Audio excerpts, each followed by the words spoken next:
प्रकरण 5 भारत विज्ञान और टेक्नोलॉजी की विरासत।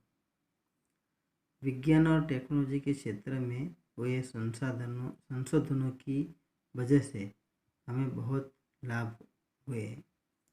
जैसे कि विश्व के देशों को एक दूसरे के नज़दीक ला दिया, विश्व के देशों के बीच आंतरिक संबंधों को सरल बनाया, विश्व के तमाम देशों के बीच सहयोग बढ़ा, सभी राष्ट्र विश्व शांति और सह अस्तित्व की तरफ अभिमुख हुए हैं। यानी कि विज्ञान और टेक्नोलॉजी के विकास की वजह से आज सभी देशों के बीच एक वसुधैव कुटुंबकम की भावना में बढ़ोतरी हुई है। देखा जाए तो विज्ञान और टेक्नोलॉजी दो अलग शब्द हैं, लेकिन हम उन दोनों को अलग नहीं कर सकते। वो दोनों एक दूसरे से परस्पर जुड़े हुए हैं। दोनों के बीच थोड़ा सा ही अंतर है। जैसे विज्ञान अर्थात व्यवस्थित ज्ञान और टेक्नोलॉजी अर्थात व्यवहारिक विज्ञान की व्यवहारिक उपयोगिता।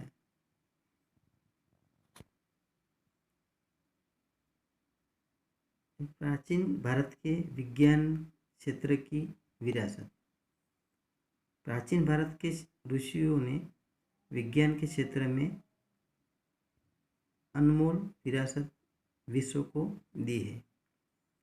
जैसे कि भारत ने धातु विद्या, रसायन विद्या, वैदिक विद्या, शल्य चिकित्सा विद्या, गणित, खगोल, वास्तुशास्त्र, भौतिक शास्त्र जैसे विज्ञान के अनेक क्षेत्रों में योगदान दिया है। अर्वाचीन युग में यह संशोधन किया गया है कि भारत आध्यात्मिक विचारधारा के साथ साथ एक वैज्ञानिक दृष्टिकोण यानी कि वैज्ञानिक दृष्टिबिंदु भी रखता था। विश्व के सभी वैज्ञानिक यह मानते हैं कि पाश्चात्य देशों की अधिकांश वैज्ञानिक और टेक्निकल खोजों में किसी न किसी तरह से प्राचीन भारत के विज्ञान का तत्व शामिल है। उन्हीं में से हम धातु विद्या के बारे में अभ्यास करेंगे। धातु विद्या का व्यवहारिक जीवन में उपयोग किया जाता था।